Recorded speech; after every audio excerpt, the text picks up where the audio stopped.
انت دخلت هنا ازاي؟ مش مهم، اتصرفت. المهم انت طمني عليك.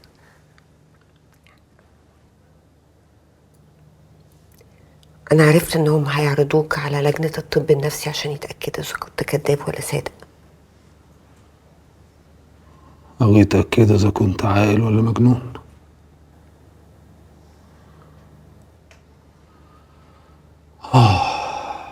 قول لك ايه يا كاميليا،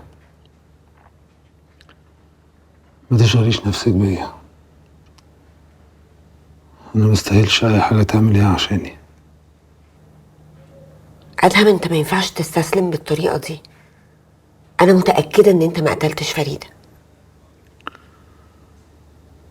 انا اللي افتكرته ومتاكد منه وقلته في النيابه وقلته في التحقيقات. عشان انت مش عايز تفتكر.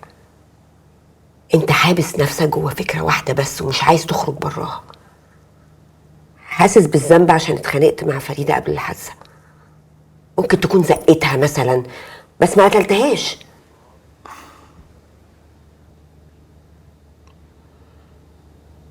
انتي وبابا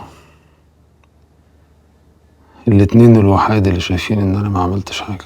عشان عارفينك كويس يا ادهم. من فضلك اتكلم معايا كده كأنك بتتكلم مع نفسك. يمكن تفتكر ونوصل للحقيقة.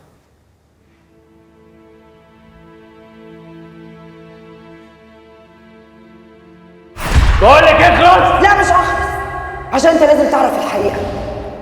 عارف ايه هي الحقيقة؟ ان انت مهما كبرت انت عيل. لا بتعرف تاخد قرار، وكلمة توديك وكلمة تجيبك. انت عيل ولازم حد اكبر منك ياخد باله منك. انا لولا ان انت اختي كنت اتصرفت معاكي تصرف تاني. هتضربني يا ادهم؟